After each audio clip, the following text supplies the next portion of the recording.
بسم اللہ الرحمن الرحیم رب زدنی علما۔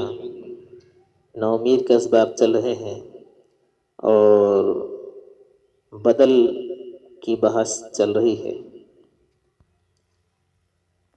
تابع کی تیسری قسم جو بدل ہے اسی کی بحث چل رہی ہے، اور آج یہ آخری بحث ہے۔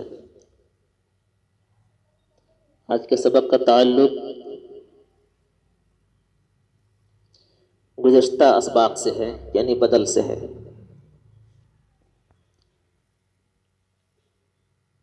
وضاحت سنیں۔ تابع کی تیسری قسم بدل ہے۔ تابع اور مطبوع کی بحث چل رہی ہے، تو تابع کی تیسری قسم کیا ہے؟ بدل ہے۔ جیسے جاءنی زید اخوک،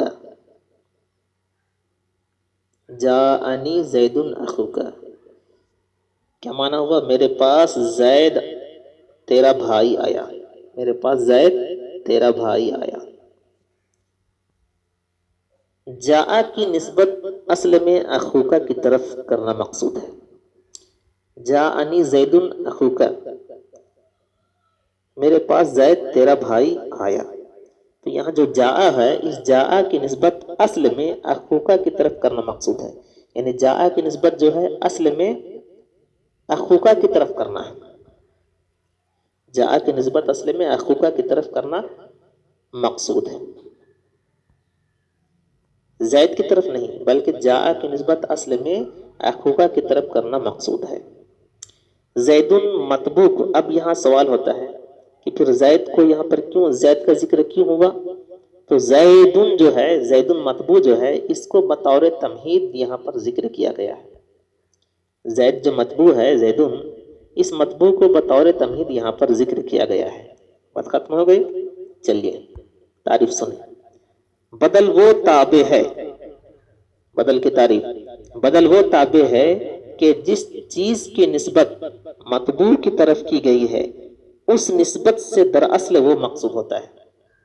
یعنی جس چیز کی نسبت مطبوع کی طرف کی جاتی ہے، اس نسبت سے، اس لگاؤ سے، اس کنیکشن سے اصل میں وہ مقصود ہوتا ہے، اصل میں وہ مقصود ہوتا ہے۔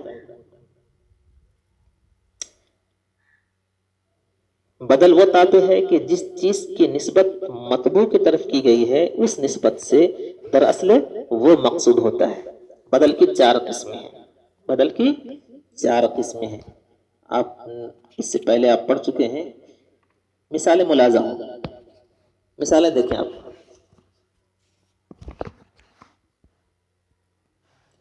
جاءنی زید اخوک، جاءنی زید اخوک، اخوکا اور زیدن کا مدلول ایک ہی ہے۔ اگر کوئی آپ سے پوچھے اخوکا اور زیدن کا مدلول کیا ہے، تو اخوکا اور زیدن کا مدلول ایک ہی ہے، اسے بدل کل کہتے ہیں۔ جاءنی زیدن اخوکا کو بدل کل کہتے ہیں، یعنی وہ تابع جس کا مدلول وہی ہو جو مطبوع کا مدلول ہو، یعنی وہ تابع جس کا مدلول وہی ہو جو مطبوع کا مدلول ہو، اسے بدل کل کہتے ہیں۔ دوسری مثال دیکھیں۔ ضرب زید رأسہ، زید اس کے سر کو مارا گیا۔ رأسہ یہ بدل باز ہے، بدل باز ہے۔ کیوں؟ کیونکہ اس کا مدلول سر یعنی زید کی جز ہے، اس کا مدلول یعنی سر جو ہے یہ زید کی جز ہے۔ تیسری مثال دیکھیں۔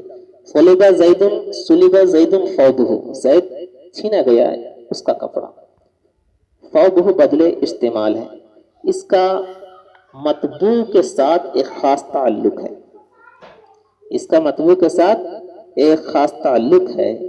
جب فعل کی نسبت زید کی طرف کی گئی تو انتظار رہے گا، جیسے کہا گیا صلب زید ثوبہ، زید چھینا گیا اس کا کپڑا، تو ثوبہ بدل استعمال ہے، اس کا مطبوع کے ساتھ ایک خاص تعلق ہے۔ جب فعل کی نسبت زید کی طرف کی گئی تو انتظار رہے گا کہ وہ کون سی چیز ہے جو چھینی گئی۔ اس مثال میں تابع مطبوع پر مشتمل ہے، کیونکہ کپڑے نے زید کا احاطہ کیا ہوا ہے۔ کبھی مطبوع، کبھی لیکن کبھی کبھی جو ہے کبھی مطبوع تابع پر مشتمل ہوتا ہے، کبھی مطبوع تابع پر مشتمل ہوتا ہے، جیسے یسألونک عن الشہر الحرام قتال فیہ،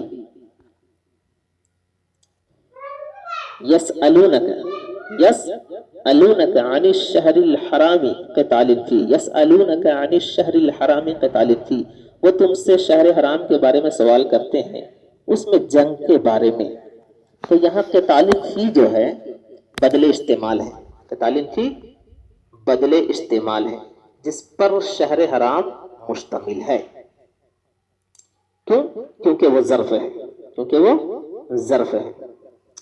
چوتھی مثال دیکھیں آپ، مررت برجل، پھر حمارن کہہ کر اس غلطی کا ازالہ کر دیا،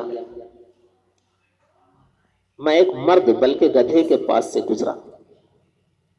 تعریف، چاروں کی تعریف جو ہے سرسری طور پہ پھر سے سن لیں۔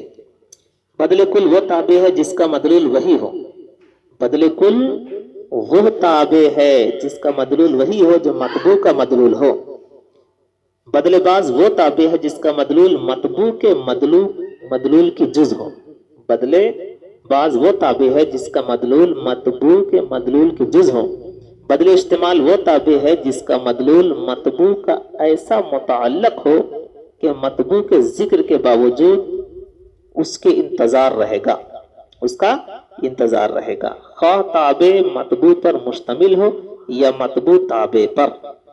بدل غلط وہ تابع ہے جس کا مطبوع غلطی سے ذکر کر دیا گیا ہو، بدل غلط وہ تابع ہے جس کا مطبوع غلطی سے ذکر کر دیا گیا ہو، اسے اسی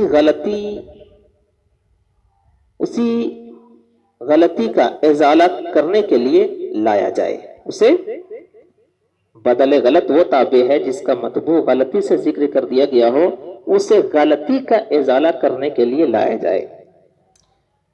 ایک خاص بات سنیں، بدل کے مطبوع کو مبدل منہ کہتے ہیں، بدل کے مطبوع کو مبدل منہ کہتے ہیں۔